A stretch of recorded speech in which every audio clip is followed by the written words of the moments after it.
are you all? I hope you all are good. So let's start a new chapter today, that is the animal world. Most animals have tendency to live together in groups. They stay together to find food and water, protect themselves from enemies, raise their young ones.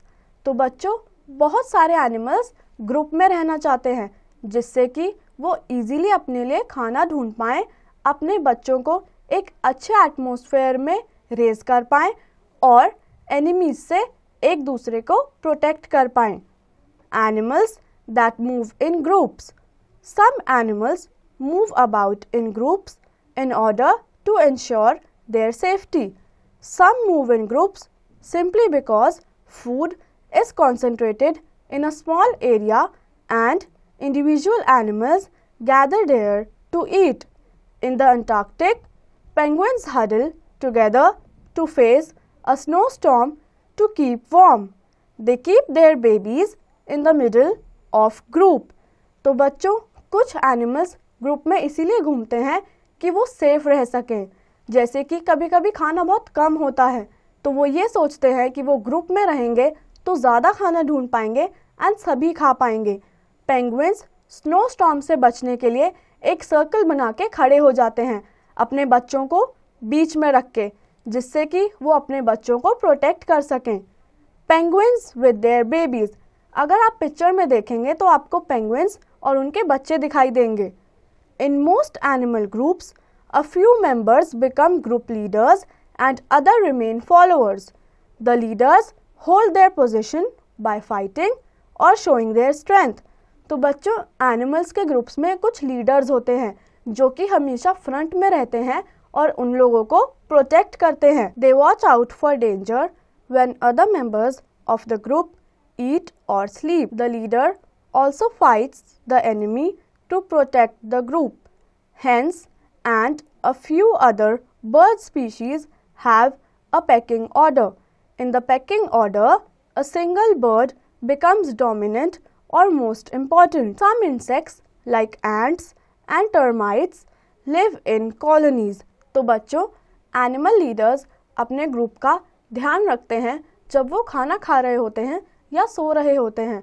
Birds और hence में एक ही leader होता है जो सबसे important होता है या सबसे ज़्यादा डोमिनेंट रहता है. ऐसे ही एंट्स और बाकी इंसेक्ट्स कॉलोनीज में एक साथ रहते हैं. Lions live in the grasslands in groups called pride. Each pride may have 4 to 12 lionesses and their cubs. By the age of 2 years, a cub is sent off to start its own family. The females become mature to produce young ones at the age of 3 years. तो बच्चों, Lions grasslands में रहते हैं जिन्हें हम pride कहते हैं. लायनेसेस अपने बच्चों का 2 साल तक ध्यान रखती हैं. उसके बाद वो उन्हें अपनी फैमिली स्टार्ट करने के लिए अलग कर देती हैं. Wild horses, zebras, wild beasts, giraffes and deers move in herds for safety. They roam in search of grass and water over the grasslands. तो बच्चों, हॉर्सेस, जिराफ्स या जेब्रा जैसे एनिमल्स झुंड में एक साथ घूमते हैं. वो ग्रास और पानी की तलाश में एक साथ एक ग्रुप बना के चलते हैं. A group of chimpanzees, gorillas or monkey is called a band. Chimpanzees live in groups of 15 to 80.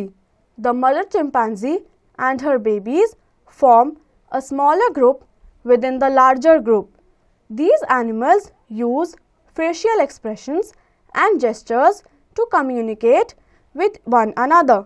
तो बच्चों, चिंपैंजीज, गोरिल्लाज या मंकी के ग्रुप को हम बैंड कहते हैं. वो लोग 15 से 80 के ग्रुप में रहते हैं. वो लोग कम्युनिकेशन के लिए अपने फेशियल एक्सप्रेशंस या हैंड जेस्चर्स का इस्तेमाल करते हैं. Animals that are shy. Some animals do not live in groups. They are extremely shy. For example, a tortoise. Another such animal is the hedgehog. It is about 9 inches long and has spines on its body. It has a snout, small ears, and eyes, and very small feet. If you went near a hedgehog, it would curl up into a spinny ball. तो बच्चों, कुछ animals ऐसे होते हैं जो groups में नहीं रहते, वो बहुत ज़्यादा शर्माते हैं, तो उन्हें अकेले रहना पसंद होता है, जैसे कि टॉर्टॉइस या फिर हेजहॉग। हेजहॉग एक बड़ा चूहा होता है जिसके ऊपर कांटे लगे होते हैं। अगर कोई उसके पास जाने की कोशिश करता है तो वो अपने आप को कर्ल करके एक बॉल के फॉर्म में आ जाता है। Monkeys, cows, tame elephants, hens, turkeys, ducks, geese, pigeons, sparrows, and crows are also friendly. Any animal or bird that comes forward and accepts food from you, lets you pat or care for it, is a friendly animal.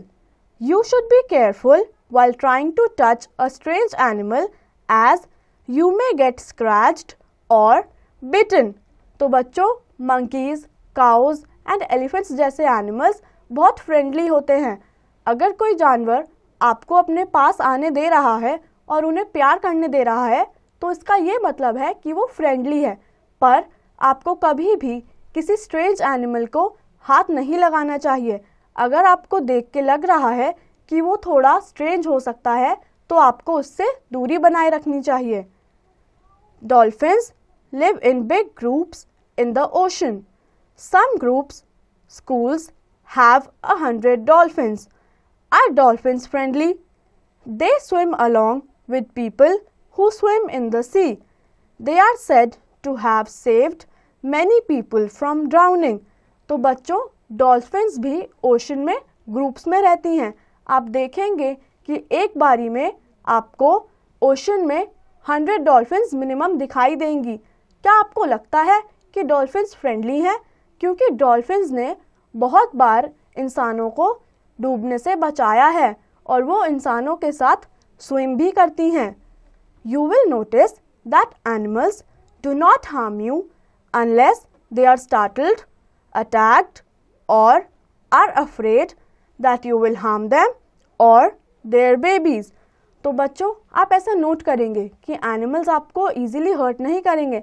अगर उन्हें लगेगा कि आप उन पे attack कर देंगे या उनके बच्चों को नुकसान पहुंचाएंगे, तभी वो आप पे अटैक करेंगे। Fact to know, remoras are small fish that ride on top of turtles और large fish for protection and access to food. Remoras बहुत छोटी फिशेज होती हैं जो टर्टल्स के ऊपर रहती हैं. वो अपनी प्रोटेक्शन के लिए टर्टल्स पे डिपेंडेंट होती हैं. They eat the left over scraps of the prey their host is consuming. They also act as cleaner fish. तो रेमोरास टर्टल्स के खाने में से जो बचा कुचा खाना होता है उसको खा के ही अपना पेट भर लेती हैं. इन्हें हम क्लीनर फिश भी कहते हैं. Relationships in nature. White birds called cattle egrets live near large animals such as cows, buffaloes, elephants and deer. They eat the insects that associate with the cattle. Egrets often perch on the back of large animals, a crocodile and the Egyptian plover. तो बच्चों, कुछ ऐसे भी kettles होते हैं जो कि cows, buffaloes या एलिफेंट्स के साथ ही रहते हैं. वो लोग इंसेक्ट्स से एसोसिएटेड होते हैं और इग्रेट्स ज़्यादातर आपको बड़े एनिमल्स की बैक पे या उनके साथ रहते हुए ही दिखाई देंगे. Ox speakers are small birds that ride on large animals such as oxen, rhinos, and giraffes and pick the insects off their bodies. Egyptian plover is a tiny bird that cleans the teeth of crocodiles by sitting inside their mouth. The crocodiles never shut their mouth or try to eat it. तो बच्चों, aux packers बहुत छोटी birds होती हैं जो कि animals के ऊपर रहती हैं, जैसे कि राइनोस या ऑक्सन.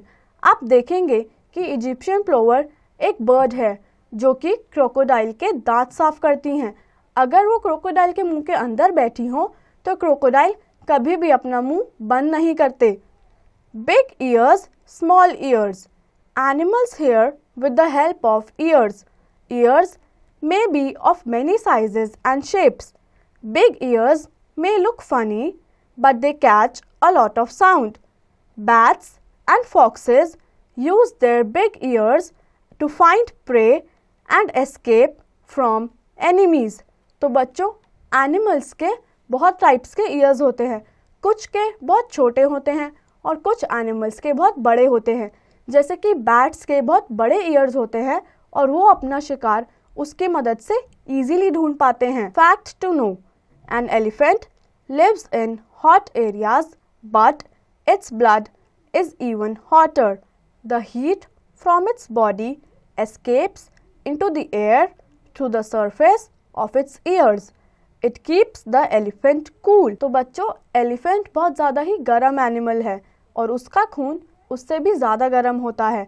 उसकी बॉडी की हीट उसके कानों से हवा में पार करती है, जिसकी वजह से वो ठंडा रह पाता है. A polar bear has small nubs for ears. It flattens them against its head to swim fast. It can close its ears completely to keep the water out. तो बच्चों, पोलर बियर के बहुत छोटे कान होते हैं. अगर उसे स्विम करते हुए अपने कानों को बचा के रखना होता है तो वो उन्हें फ्लैटन कर लेता है. उसकी वजह से उसके कान में पानी नहीं जाता. Birds have 2 holes in their head but no outer ears.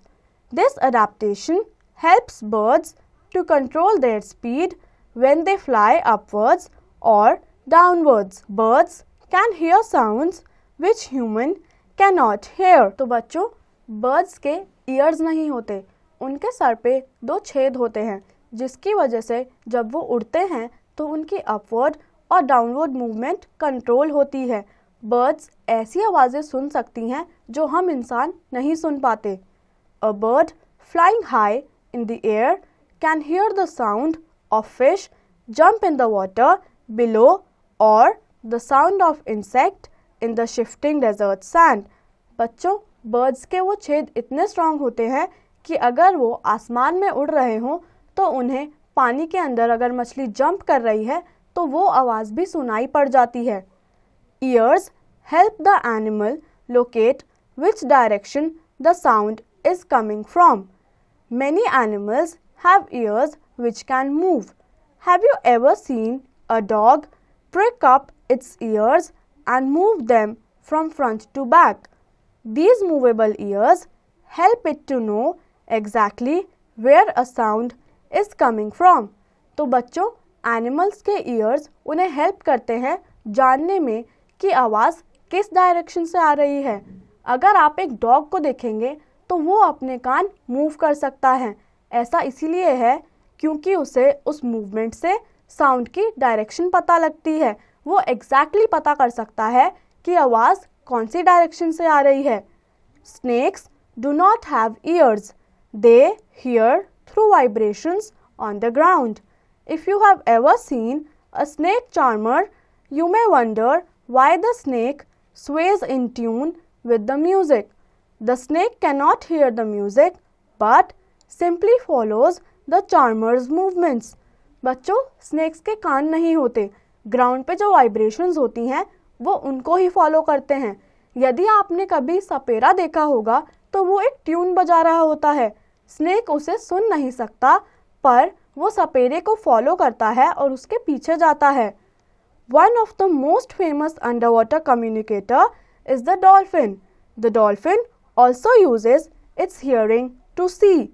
Although the dolphin has good eyesight, it sometimes becomes hard to see in the murky water. So, the dolphin makes a series of clicking sounds which echo back to guide its course. बच्चों, dolphin एक बहुत अच्छी under water communicator होती है.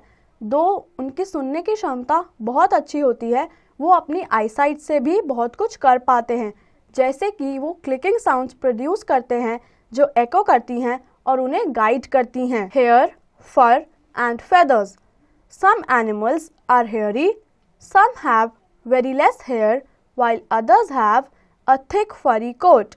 This is all because of the region and climate in which they live. बच्चों, कुछ animals के बहुत कम बाल होते हैं, पर कुछ एनिमल्स के बहुत ज़्यादा बाल होते हैं और उनका फर बहुत थिक होता है। ऐसा इसीलिए होता है क्योंकि ये उनके रीजन और क्लाइमेट पे डिपेंड करता है। Most mammals have hair on their body. Camels that live in the hot desert have thick skin with very little hair. Animals that live in hot areas have only a skin cover and less hair to let their skin breathe easily. Deer, zebras, giraffes, tigers, etc. have very short hair on their skins. तो बच्चों, कुछ camel जैसे animals जो hot areas में रहते हैं उनके बहुत कम बाल होते हैं। उनकी स्किन थिक होती है और उस पर बहुत कम बाल होते हैं। ऐसा इसीलिए होता है जिससे वो इजीली ब्रीथ कर पाए। डियर्स और जेब्रा जैसे एनिमल्स के भी बहुत कम बाल होते हैं। Animals in cold areas need to keep themselves warm. They have a thick coat of hair on their bodies. The fur traps air over the skin which saves the body heat from escaping. तो बच्चों, जो animals cold area में रहते हैं उनका फर बहुत ज़्यादा thick होता है। अपने फर की वजह से वो अपने आप को वार्म रख पाते हैं। Yaks are seen in the bitterly cold areas of India and Tibet in the Himalayas. The yak has a thick shaggy outer layer of hair and woolly fur beneath to give it extra warmth. तो बच्चों, याक्स हमें बहुत ही ज़्यादा extreme cold areas में देखने को मिलते हैं। उनका फर बहुत ही ज़्यादा थिक होता है जिसकी वजह से वो अपने आप को वार्म रख पाते हैं। Some animals curl their bushy tail around themselves to keep warm. Birds have soft down feathers to keep warm. The long feathers of birds help them to fly. बच्चों, कुछ एनिमल्स की टेल बहुत फरी होती है, वो उसे अपने अराउंड रैप करके अपने आप को वार्म रखने में मदद करते हैं।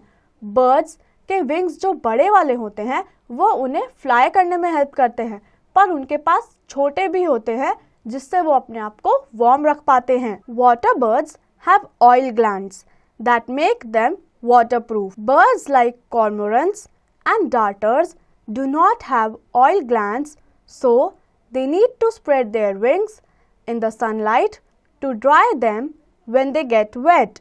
Reptiles like snakes, lizards, chameleons, and crocodiles do not have hair. They have scales on their body instead. Some insects have tiny hair on their legs and bodies. तो बच्चों, वाटर बर्ड्स के पास oil glands होते हैं जो कि waterproof होते हैं। कुछ इंसेक्ट्स जैसे कि स्नेक्स और लिजर्ड्स के बाल नहीं होते, उनके पास स्केल्स होते हैं जो उनकी बॉडी को प्रोटेक्टेड रखते हैं। Have you seen a porcupine और a hedgehog? They have spikes on their bodies instead of hair. How do you think these needle-like spikes on their body help them? बच्चों, अगर आपने पोर्क्यूपाइन या hedgehog देखा है तो आप नोट करेंगे कि उनके बाल नहीं होते, उन पे सिर्फ कांटे होते हैं।